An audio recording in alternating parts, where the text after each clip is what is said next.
Hello बच्चों। और आप सभी ठीक हैं? हाँ, उम्मीद करते हो कि आप सभी ठीक होंगे और अपनी तैयारी बढ़िया ढंग से कर रहे होंगे। तो मैं शुभम आप लोगों को प्रकाश के परावर्तन तथा अपवर्तन का चैप्टर पढ़ा रहा हूँ।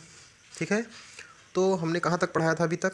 प्रकाश के परावर्तन का नियम और उसकी परिभाषा को हमने पढ़ लिया था। ठीक है, तो आज हम लोग पढ़ेंगे, हाँ आज पढ़ेंगे हम लोग गोलीय दर्पण। क्या पढ़ेंगे बच्चों? गोलीय दर्पण। ठीक है, गोलीय दर्पण आपके दो प्रकार के होते हैं। एक होता है आपका अवतल दर्पण दर्पण, एक होता है आपका उत्तल दर्पण। ठीक है बच्चों, तो गोलीय दर्पण क्या होती है आपकी? आप एक गेंद ले लीजिए और उसको मान लीजिए कि वो आर पार दिख रहा हो। ये तो जब आप अंदर से पॉलिश करेंगे तो आपको बाहर से आपका अपना चेहरा दिखेगा, और जब उसको आप बाहर से पॉलिश करेंगे तो आपका चेहरा किधर से दिखेगा? उस गोला को काटने के बाद अंदर से चेहरा दिखेगा। ठीक है, तो उसी पे हम बात करते हुए आगे बढ़ते हैं।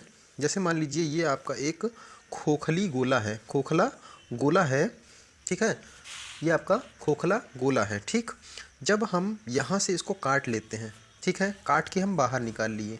ठीक है, बाहर निकालने के बाद इसे जब हम बाहर से पॉलिश कर देते हैं, बाहर से पॉलिश करने पर हमें जो अंदर जो दर्पण बनता है, हमारा जो दर्पण बनता है वो आपका किस प्रकार का दर्पण बनेगा? अवतल दर्पण बनेगा। किस प्रकार का दर्पण बनेगा? अवतल दर्पण बनेगा।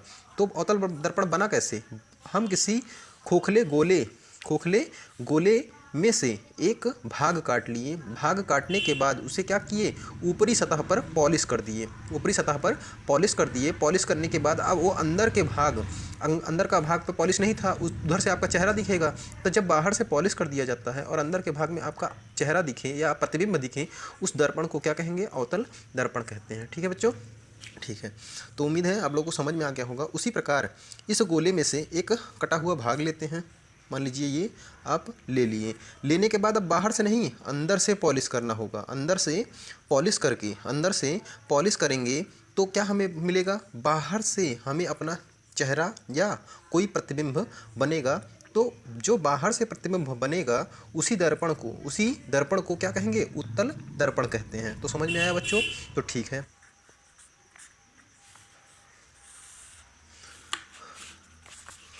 दर्पण से संबंधित कुछ परिभाषाएं। ठीक है बच्चों, दर्पण से संबंधित कुछ परिभाषाएं। अब देखिए परिभाषा होगी क्या आपकी? ठीक, परिभाषा देखिए, मान लीजिए मैं यहाँ पे अवतल दर्पण लेता हूँ। क्या लेता हूँ? अवतल दर्पण। अवतल दर्पण को कहाँ से पॉलिश किया जाता है? बाहर से पॉलिश किया जाता है। बाहर से पॉलिश करने पर अंदर से आपका दर्पण बनेगा। ठीक है, अब यहाँ पे आपका दर्पण का मध्य भाग ध्रुव कहलाता है। क्या कहलाता है बच्चों? दर्पण का मध्य भाग। आई होप आप लोगों को चीज़ें समझ में आ रही होगी। ठीक, तो दर्पण के मध्य भाग को ध्रुव और ध्रुव से होकर जाने वाली रेखा को मुख्य अक्ष कहते हैं। ठीक है, यहाँ तक तो हमको लग रहा है आप लोगों को समझ में आ गया होगा। तो अब ये बताइए, वक्र है, किसी वृत्त का ही तो भाग है ना। वृत्त का भाग है तो इसका अपना कोई केंद्र होगा, और पीछे बता चुके हैं इसे क्या कहते हैं बच्चों? वक्रता केंद्र कहते हैं। वक्रता केंद्र कहते हैं। ये कटे हुए भाग से जो हमने किसी वृत्त के ही भाग से ही तो निकाला है, वृत्त के भाग से ही तो निकाला है। अब ये वृत्त का ही भाग है तो इसका अपना कोई केंद्र होगा, तो इसी के केंद्र को क्या कहा जाता है? वक्रता केंद्र कहा जाता है। और वक्रता केंद्र से और ध्रुव के बीच की दूरी को फोकस दूरी कहते हैं। क्या कहते हैं बच्चों? फोकस दूरी कहते हैं। फोकस दूरी कहते हैं। और वक्रता केंद्र को कैपिटल सी से प्रदर्शित करते हैं, और फोकस दूरी को स्मॉल एफ से प्रदर्शित करते हैं। ध्रुव को पी से प्रदर्शित करते हैं। ठीक है, अब वास्तविक और काल्पनिक या आभासी समझ लिया जाए। आपके दर्पण के जो इस पार बने, दर्पण के बीच के भाग को ध्रुव कहते हैं, और ये दर्पण का कोई अपना केंद्र होगा, तो इस केंद्र को वक्रता केंद्र कहते हैं, जिसे कैपिटल सी से प्रदर्शित करते हैं। और वक्रता केंद्र और ध्रुव के बीच की दूरी को क्या कहते हैं बच्चों? फोकस दूरी कहते हैं, और इसे स्मॉल एफ से प्रदर्शित करते हैं। अब हम वास्तविक और आभासी समझ लेते हैं। वास्तविक कहाँ बनेगा और काल्पनिक कहाँ बनेगा, और काल्पनिक को ही आभासी कहते हैं। पॉलिश किए भाग पर यहाँ पे आपका आभासी होता है। क्या होता है बच्चों? आभासी होता है, या आभासी होता है, और इसी आभासी को ही क्या कहते हैं? काल्पनिक कहते हैं, काल्पनिक कहते हैं। और वास्तविक भाग कहाँ बनेगा? जहाँ पे रियल में चीज़ें दिखेंगी ना, रियल में आपका प्रतिबिंब जहाँ बनेगा, मतलब आपके चिकने वाले भाग के इस तरफ, चिकने वाले भाग के इस तरफ आपका क्या बनेगा? वास्तविक बनेगा, वास्तविक प्रतिबिंब बनेगा।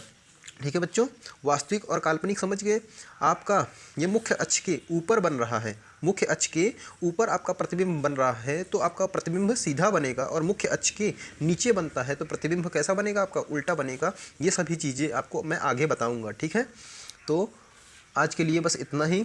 आगे वीडियो देखने के लिए मास्टर साहब को सब्सक्राइब करें, लाइक करें और इसे शेयर करें, जिससे और भी बच्चों का फ़ायदा हो सके। तो आज के लिए मैं विदा लेता हूँ।